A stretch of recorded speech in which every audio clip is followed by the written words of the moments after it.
Hello, my name is Jonathan Chambers, and today I'm going to discuss the case study of Terrence Howard negotiates for Iron Man 2.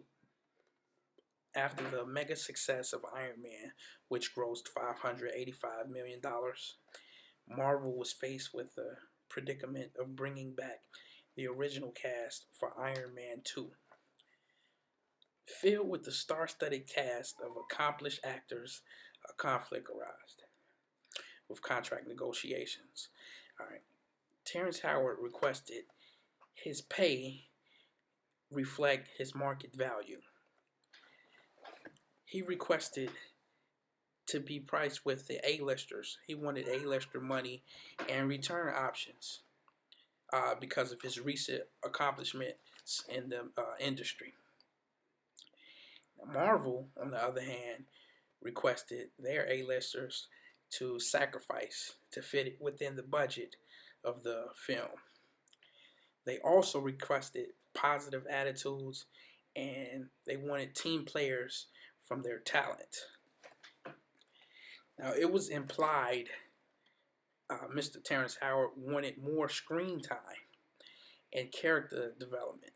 He saw himself as a larger role in Iron Man. Marvel viewed Terrence Howard's character as a supporting actor. They implied they wanted a reduced role. So Marvel also implied they wanted, they needed more team players, and they wanted the talent to work together to see the big picture, and they needed everyone to do this at a reduced rate so they could complete the project. Marvel felt everyone would sacrifice to be in the Marvel universe. Now, along the way in the negotiation, dirty tricks were used, according to Mr. Howard. After having an option for $8 million to do a sequel, Marvel offered just an eighth of the original amount, which soured him. I believe Terrence Howard did not separate the people from the problem, because as everything wrapped up, he began to complain publicly about his money not being up to par. He had verbal attacks against the main characters in the media when it came down to negotiations.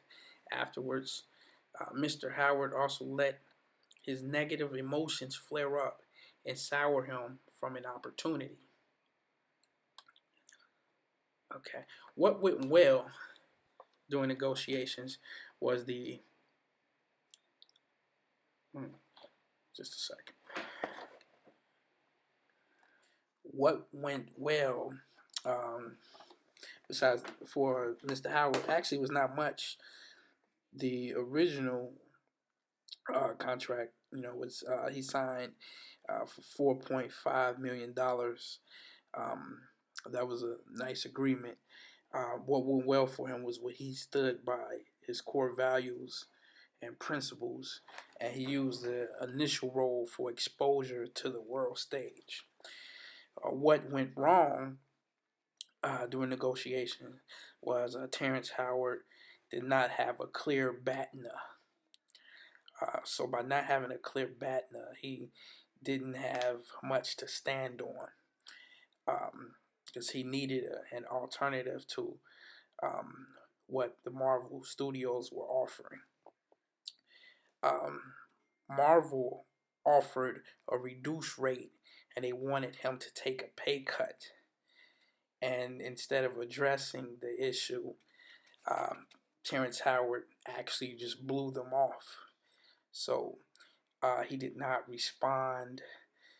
He balked at their deal. So it was a breakdown of communication, and that caused a major problem and a major rift in negotiations. So that went wrong, and and from there he also his negative emotions flare up kicked in, and that made him miss out on an opportunity, a major opportunity. Okay, so also Another thing that went wrong was Mr. Howard misunderstood the original contract. So, and the relationship between the two parties, there was never a relationship that was developed. It was just solely based on money.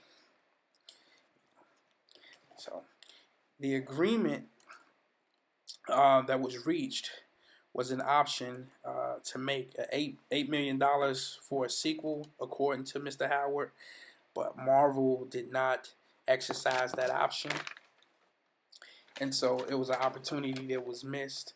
So it was like no agreement, it was just like walk. They didn't exercise the option, so they walked away from the deal, and they signed off for another actor to play that role. I believe the relationship between the two parties were severed, and they are severed. I do not foresee any window to renegotiate or think the parties will reconcile their differences. I think the attitudes played an important role in the outcome, and Mr. Howard made a decision to blow Marvel off, and that actually blew the Marvel Iron Man deal. So, thank you. I want to thank you all for taking the time to listen to my negotiation, which covered Terrence Howard negotiates Iron Man 2. Thank you. Have a good night.